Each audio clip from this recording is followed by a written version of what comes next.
The day of my younger daughter, Jessica's wedding. I was the perfect spectacle. The participants, in their formal attire and dresses, chuckled at me, the only one in casual clothes. I see. This was Jessica's way of getting back at me for showing up at her wedding uninvited. Cowardly. And foolish. When Jessica and Ken entered, I was shoved by a staff member. I fell to the floor, unable to brace myself. Jessica and Ken walked past me as I tried to get up with a grimace. Jessica. Ken. The two ignored my murmuring. I could see the smirks on their faces. With their entourage in tow, Jessica and Ken headed triumphantly to the stage, and I watched them with a resigned gaze. I stood up with my aching legs and called out to their backs. Be happy. That was my farewell message to them. Later, when my older daughter, Emma, found out what happened, she became furious. Jessica, how could you do this to Dad? I'll never forgive you. Emily's usual gentle demeanor vanished, replaced by a sharp glare. In my heart, I told her, you're on your own now. Handle it yourselves. My name is Harold Johnson, 60 years old. I've traveled across the country as a one-man contractor in the construction industry. But lately, I've been taking on smaller jobs from neighbors. Age has caught up with me. So instead, I've been focusing on training the next generation. Recently, I established a proper company, and more craftsmen are now working as employees. I think it's a good change. Living like a nomad brings many distortions. In my case, it was my home life. Our family originally had 4 members, but after my wife died in an accident, I raised my 2 daughters on my own. A single father, as they say. My daughters' names are Emma and Jessica. Emma is 30 this year, and Jessica is 29, both fully grown adults. Even though they're only a year apart, their personalities are quite different. Especially Jessica, who despises both Emma and me. It was when Jessica was in high school. Returning from buying a drink at a convenience store, I happened to see Jessica hanging out with her friends. It was late at night. Jessica had been out a lot lately, often with some rough company. Seriously, my sister is way too uncool. It's just unbelievable. Ha ha, that's so harsh. She's the worst. And that stinking old man doing his lame job. Ugh, I got the short end of the family stick. Her loud voice echoed as she mocked Emma and me. I was in shock. At that time, I was a well-experienced craftsman traveling around proudly. But Jessica dismissed it as lame. She probably had a strong longing for the bright lights of the city. Emma, being diligent and meticulous, must have seemed boring and country-like to Jessica. I'm never gonna end up like my lame sister or my jerk dad. I wish they'd just disappear already. Both Emma and I worked hard in tough circumstances. Yet, being outright rejected by our own family was unbearably heartbreaking. For over 10 years, Jessica continued to hate us. I'm home. That day, after finishing my work on site, I returned home in my work clothes. I built this house myself when I became a full-fledged craftsman. Light was spilling out from the living room, but there was no welcome home greeting. Sighing, I headed to the living room. Hey, at least you could say hi. Huh, annoying. Jessica, lying on the couch, spat out without looking up from her phone. I glanced around the living room while putting my stuff down. Even though I just cleaned recently, empty cans and snack bags were scattered all over the floor and table. A whole set of cosmetics, brought from who knows where, was lined up in a row.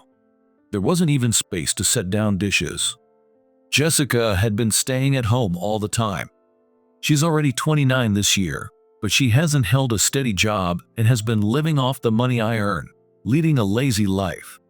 As a father, I've scolded her many times, but it's had no effect. I was starting to give up. By the way, Emma is already married and has her own household, living independently. She was worried about me, so she built her house close to our family home. The irony that Jessica, who said, "I wish they'd just disappear already," never leaves home, is undeniable. Hey old man, don't come in here dressed like that. and get rid of that backpack. Seriously, just get out. You're so annoying. How many times have I told you not to call your own father old man? I've raised this daughter with great difficulty. I have a familial attachment and feel a responsibility as a parent. But I was starting to feel like throwing everything away. Sighing again, I picked up my stuff when I ran into someone else. Thinking it was a dirty stranger, I saw, "Oh, it's you, Ken." The young man looked down at me. His name is Ken. He's Jessica's boyfriend. Ken is 3 years younger than Jessica, making him 26. Fresh out of the shower, he was showing off his tattooed arms in a tank top. He too hated me even more than Jessica did. "This is mine and Jessica's house, you know? I can't believe a lowlife old man like you barges in here. Ken, you're the best. Love you. Keep saying it." Jessica egged him on as her younger boyfriend bragged. Ken would enter the house as he pleased and act like he owned the place. Moreover, he'd shamelessly flirt with Jessica right in front of me. Ignoring them, I turned to leave. Then Jessica spoke. "Seriously, can you just get out already? Your smell in those clothes is unbearable. This is the house I built. I don't care. Go to Emma's place. Emma has her own family now. I can't just bother her. Jessica, if you keep acting like this, you'll be the ones who have to leave." Finally, unable to bear it, I told her. Jessica and Ken burst out laughing. "Like you'd have the guts to do that. Besides, I'm your daughter. A father's possessions eventually go to the daughter. Are you serious?" "Of course. It's about time. I haven't forgotten all the hardships you dragged me through," Jessica said with a nasty smile. "Oh, and by the way, make sure to get your assets in order. You never know when you'll kick the bucket. It's a parent's love to ensure an easy inheritance, right? It's a statement that tramples on a parent's heart." I felt the anger building up inside me.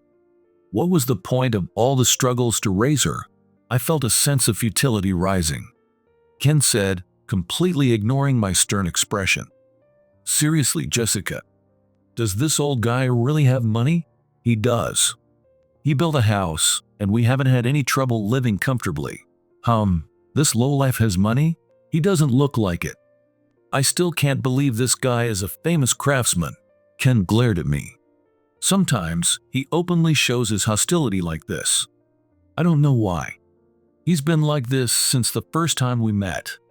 Anyway, just having you in the house is depressing, so go to Emma's place already. You two losers are a perfect match. Like father, like daughter, right?" "Yeah, I'll do that. But Jessica, let me give you one piece of advice," I said to Jessica, who was fiddling with her phone and not even looking at me. "If you keep up that attitude, you're gonna regret it someday. When that happens, I won't be able to help you anymore." Yeah, I'll be careful." Jessica waved her hand dismissively. Meanwhile, Ken was still glaring at me. I shot them a sharp glance and left the house. I headed straight to Emma's house. Feeling a bit guilty, I contacted her, and Emma and her family welcomed me warmly. Emma's house is modern and has a calm design. Even from a professional's point of view, it's a good house. When I rang the doorbell, I was greeted by my 2 granddaughters running towards me. "Grandpa, oh Amy, Mia, you both look so healthy." Grandpa is so happy. Amy and Mia are Emma's daughters. I wanted to hug my cute granddaughters but held back. "Sorry, Grandpa's clothes are dirty." "Why?" Dad said Grandpa's clothes are proof of his hard work. I heard it. Ignoring my dirty work clothes, the 2 granddaughters hugged me. I almost cried a little, especially since it was right after Jessica's heartless words. "Hi, Dad. That must have been tough." "Emma, I'm sorry for intruding so suddenly." "Sean, sorry to you too." "Oh, don't worry about it, Harold." Emma and her husband Sean smiled warmly. They are a perfect couple with a relaxed and natural vibe. Sean used to study civil engineering with me. He's serious, diligent, and skilled. Actually, he built this house with his own hands. I was thrilled that a promising young man like him chose Emma. I'd heard that fathers usually frown upon their daughter's choice of spouse, but that wasn't the case with Emma and Sean. After all, Sean chose to take my last name, saying, "I want to be part of my mentor's family." I had nothing to complain about. After playing with my granddaughters for a while and putting them to bed, I sat down in the living room with Emma and Sean. I explained the situation to them. Emma let out a deep sigh. Jessica hasn't changed at all since she was young. I've met Jessica too, and she had a lot to say. But Emma, why are you two sisters so different? Sean asked a reasonable question. I answered with a touch of self-deprecation. Well, Sean, it's my fault. During the most sensitive time of their lives, we kept moving and changing schools, putting Emma and Jessica through a lot. No, that's not it, Dad. Jessica got overly curious and decided to immerse herself in city life. It's basically her own doing. Her terrible attitude now is just her being spoiled by you. She's still a child, really. As expected of sisters, Emma was harsher than me. I remembered how serious Emma always treated Jessica strictly in my place. Emma took my hands in hers. Dad, if you ever need anything, just let me know. Both Sean and I are here for you. I haven't been able to repay you for everything. What are you talking about? You've already done so much. No, it's not enough. Now that I have kids, I understand how hard it must have been for you. Harold, please let me help too. I still have a long way to go to repay your kindness. I was deeply grateful for their words. At the same time, I thought if there was anything I could leave behind for them, I would want to. 2 weeks later, after spending some time at Emma's house and in a hotel, I returned home to find Jessica waiting for me. Welcome back. Oh, I'm back. I was taken aback by her rare greeting when she said with a smile, "Guess what? I'm getting married." To Ken. Really? And we're having the ceremony next week at a friend's venue. So Dad, will you come to the wedding? What? It was a sudden invitation. I thought Jessica hated me, and now she was inviting me to her wedding. Moreover, it had been a long time since she called me Dad. Jessica, still smiling, said, "Well, I've been feeling kind of bad about everything, and I thought at least I should invite my parent to the wedding as an apology." I see. Oh, don't worry, I'm not asking for money or anything. We're having a casual barbecue-style wedding, so you can come in your usual work clothes if you want. It was such a sudden development. Still skeptical, I said. Then, maybe you should invite Emma and Sean too. No way. They have nothing to do with it, and Emma would definitely have something to say. Jessica immediately frowned. I looked at her for a while, then nodded. All right. If that's the case, I'll attend. Great. I'll give you the details later, so you can stay here tonight. See ya. Jessica turned on her heel, in high spirits. After she disappeared into the living room, I murmured. She didn't seem to care at all that I didn't congratulate her on her engagement. I was surprisingly calm. There was none of the excitement and joy I felt when I heard about Emma and Sean's wedding. Jessica and Ken's wedding might be a turning point. I started preparing, intending to fulfill my final duty as a parent. And before I knew it, the wedding day had arrived. As Jessica instructed, I arrived at the venue in my dressy casual clothes. Since one of Jessica's acquaintances had arranged it, the wedding venue was a building resembling a private villa. I wondered if it was going to be like a home party as I headed to the reception. The receptionist, dressed neatly in formal wear, gave me a knowing smile as soon as he saw me. Frowning, I completed the check-in and entered the venue. I immediately felt something was off. All the guests were dressed in formal wedding attire, in dazzling dresses, and I felt their gaze. Even when I made eye contact, they just giggled. That's when I understood. Jessica had lied. She said it was a barbecue style to make me come in my usual attire, and they all intended to make a laughingstock of me, showing up in my regular clothes. I had expected this. While enduring the stares around me, I looked for my seat. Each table had nameplates for the guests, along with gifts, so the seats were pre-assigned. But no matter how hard I searched, I couldn't find my seat. It seemed the whole venue was in on it, as even the staff with drinks intentionally ignored me. Left with no choice, I stood quietly at the edge of the venue. I could hear people whispering, "Hey, look, that's the guy they were talking about. Serves him right." Haha, how set. I couldn't handle such treatment. It's crazy. I was the perfect spectacle. Feeling my heart grow colder, I noticed a common link among the faces of the guests. Folks from Smith Construction, huh? Smith Construction was a mid-sized construction company I once worked with. Their overly high-handed corporate culture had caused me quite a few headaches. Back then, a client had chosen my proposal over Smith Construction's, so they held a grudge against me for a while. Come to think of it, I heard Ken has a relative who's an executive at Smith Construction.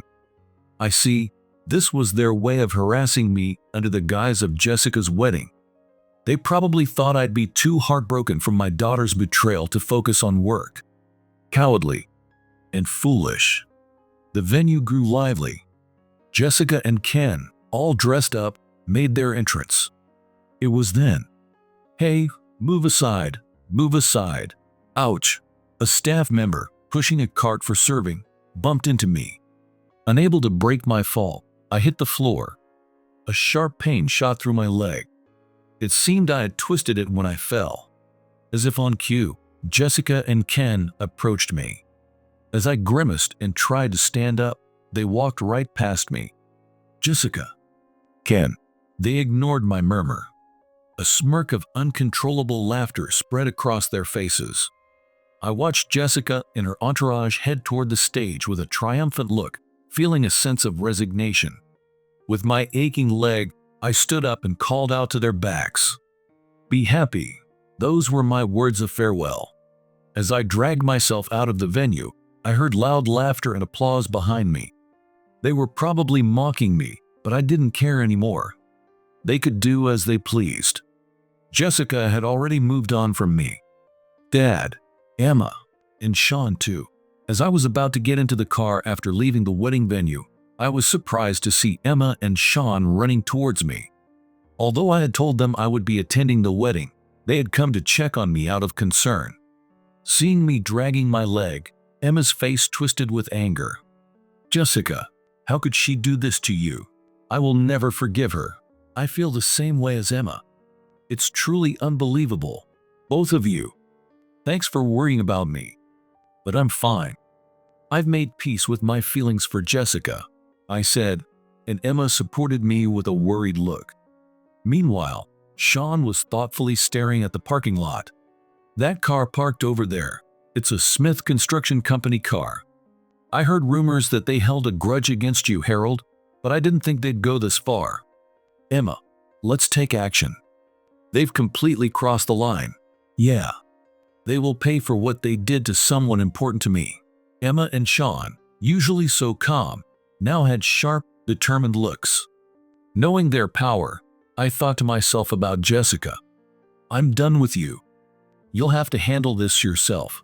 A few days later, after seeing a doctor, I was told to rest for a while due to a strained muscle. With crutches, I couldn't go to work. So, I stayed with Emma for a while, resting. On this day, I returned home to get some important documents for Emma. "I'm home." "Oh, you've come crawling back? After everything that happened to you, how do you have the nerve?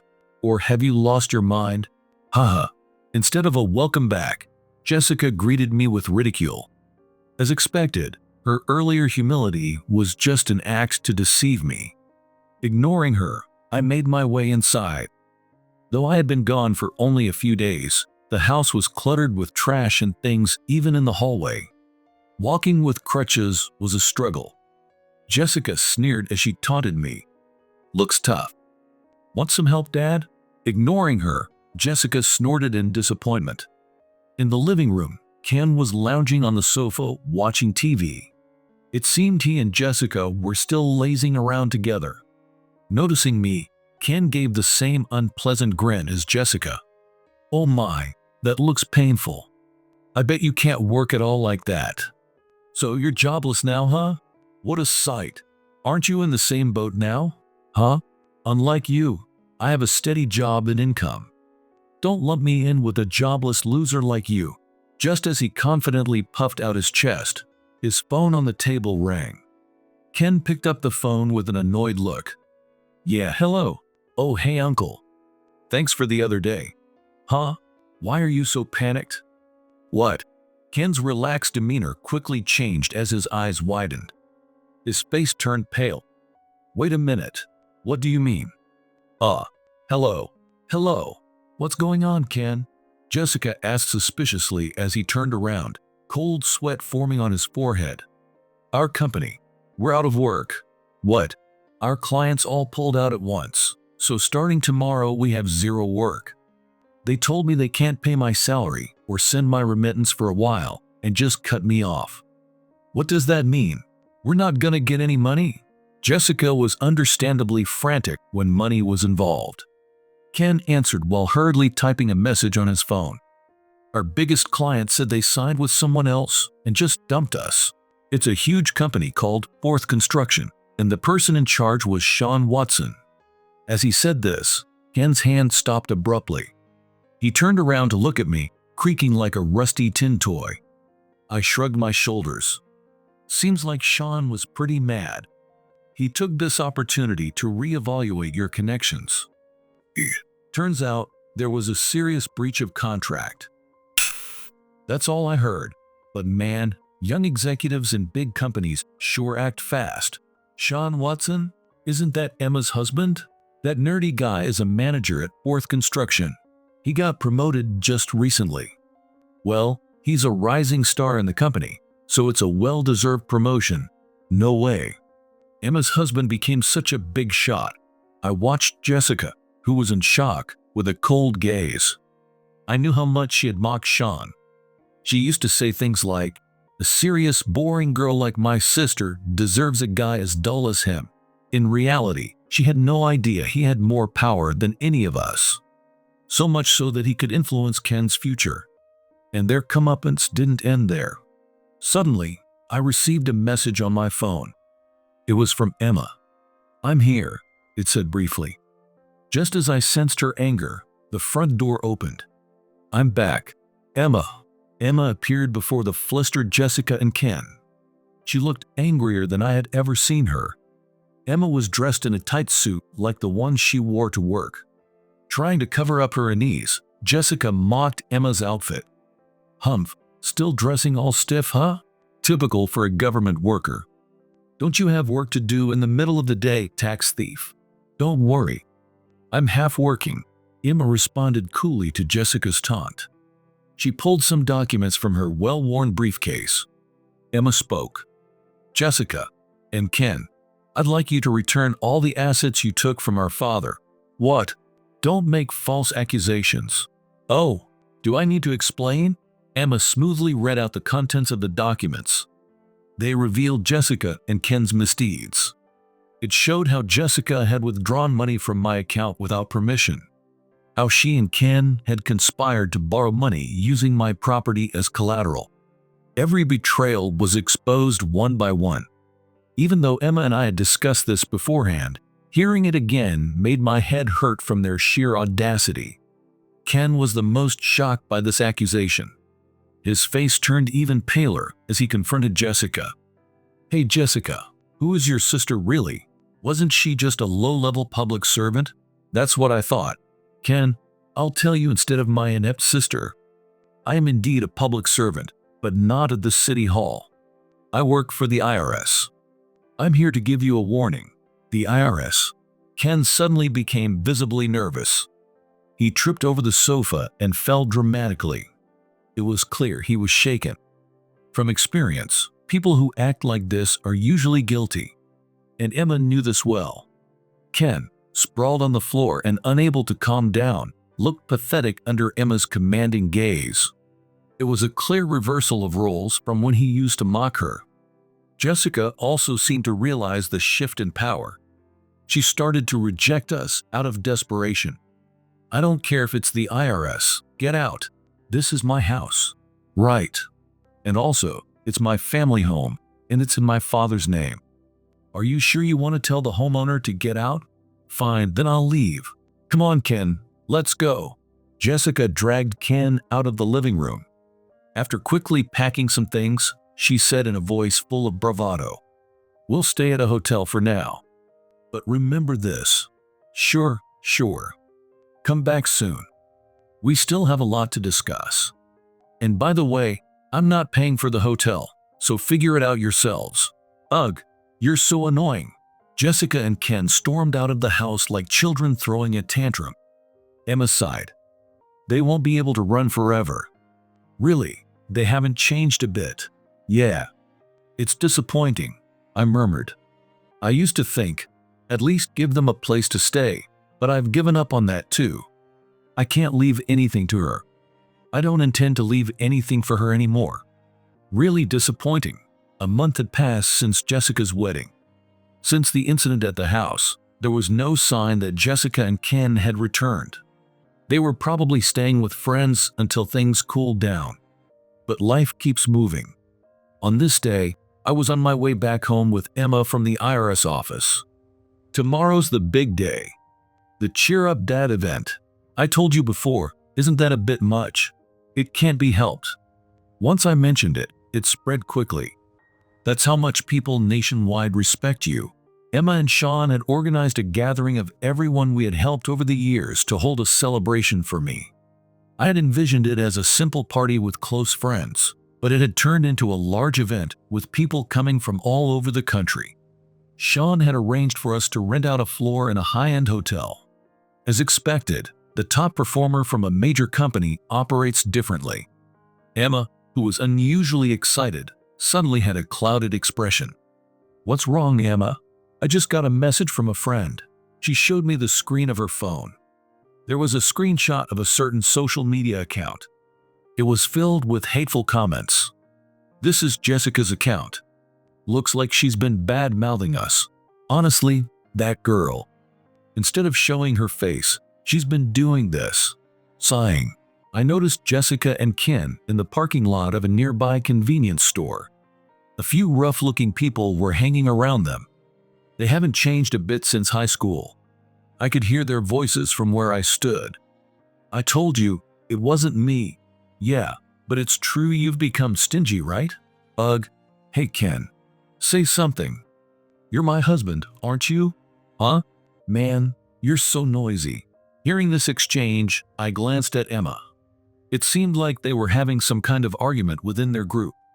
Not only that, but there seemed to be tension between Jessica and Ken as well. Just as I was about to ignore them and move on, Jessica noticed us. "Hey, this is all your fault. That's sudden. Shut up." Jessica started approaching us, followed by Ken and the thugs. They subtly surrounded us, relying on their numbers. Realizing they had the upper hand, Jessica and Ken wore their usual condescending expressions.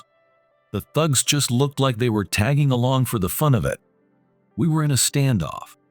At that moment, a large tour bus entered the parking lot with a short honk. People started getting off the bus one after another. Leading them was Sean.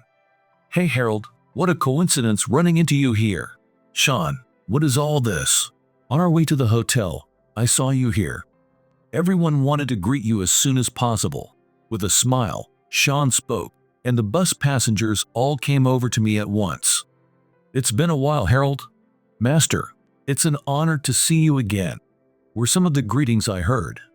Jessica and the thugs were quickly pushed aside. Jessica stomped her foot in frustration. "Come on, we were just getting to the good part. Hey, get rid of these people." "What's wrong with you guys?" Jessica called out to the thugs, but they all stood there, pale and motionless. The reason became clear immediately. Well, if it isn't the little brat from the Sugdow gym. "What's up? Got any business with our boss?" "Huh?" They were intimidated by a man more than twice their size. I remembered him. He was a pro wrestler for whom I had designed a custom house. He was a diligent learner, and I had taught him some DIY skills for a while. He had come to my retirement party too. Apparently, he was well known to the thugs and held a much higher status. The thugs and Jessica were both overpowered by the presence of such a strong figure. Emma spoke to Jessica. See, Dad has supporters all over the country. Unlike you, who can only gather a few guys with vested interests. Ugh. Jessica stepped back. She glanced at Ken, but he remained indifferent and cold. Sean then spoke up. Ken, did you know? Smith Construction, the company you and your family run, just went bankrupt recently. What? The representative over there was in tears, asking us to contact Harold as soon as possible. Maybe you should give them a call. Ken's eyes widened in shock. He hurriedly took out his phone and made a call. Apparently, it was true. His face turned pale as he listened. Desperately, he started making excuses over the phone, but it seemed useless. I could hear the person on the other end yelling loudly. What have you been doing these past few days? Knowing we were in a critical situation, you just wandered around. You're partly responsible for this. You better take responsibility. Don't run away, Ken. No way. Uncle. The call was abruptly cut off. Ken lowered his hand holding the phone, and Jessica spoke to him. Hey, what are you gonna do now? You gotta do something, Ken. Shut up. I'm not listening to you anymore. What? Are you dumping me? Of course. I can't stand a woman like you anymore. Go wherever you want. I'm out. Ken pushed away Jessica, who was clinging to him. It was an awful internal fight. Holding onto Ken's arm to prevent him from leaving, Jessica desperately sought help from me. Dad, please do something. Help me. I'm your daughter. You could at least help me. I dealt the final blow to Jessica, who was pleading with teary eyes. I have no intention of helping you, nor do I need to. Because Jessica, you're an adult now. Even if you haven't changed inside, my job is done. No way. This is goodbye, Jessica. Be happy. Jessica fell to her knees. I boarded the bus with Emma and others. Leaving the devastated Jessica behind, I headed to the hotel with a large group of friends. Later on, thanks to Sean's investigation, it was found that Jessica had been deceived by Ken. As I had suspected, he got close to her to harass me on behalf of Smith Construction. Their goal was to oppress me and take all my assets. There was no love or trust between Jessica and Ken. So in the end, he easily abandoned her. It seems they ended up getting divorced. However, the people involved with Smith Construction had already committed various frauds. The tax office, led by Emma, wouldn't overlook this. It's unlikely Jessica and Ken could escape now. Additionally, Emma has filed complaints for defamation and threats based on the numerous slanderous comments Jessica posted on social media. She had also posted threatening messages towards Emma's daughters. Jessica and Ken would face strict investigations from both the tax office and the police, but they deserved it. This is their own doing. Handling it on your own is what it means to be an adult. Jessica and Ken would never return to our home. Some time passed after Jessica and Ken left. In the now spotless living room, I was looking at photo data with Emma's family. These were records of the grand thank you party held at a luxury hotel. As I flipped through the photos with my two granddaughters on my lap, they suddenly pointed at a picture. This girl is clinging to Grandpa. Clinging. It's just a coincidence. Not really. From behind, Emma peeked in with an unusually mischievous smile. This girl heard you're single and said she wants to be with you. What? She's young, but isn't she nice? I know her, and she's a good girl. Emma. I'm already a man in my 60s, I said, but Emma didn't lose her meaningful smile. Then she slowly massaged my shoulders and said, For all your hard work, Dad, you deserve to be happy. From now on, let us repay you properly. Dad, I'll repay you too. Me too. Surrounded by my daughters, I thought, I'm already plenty happy.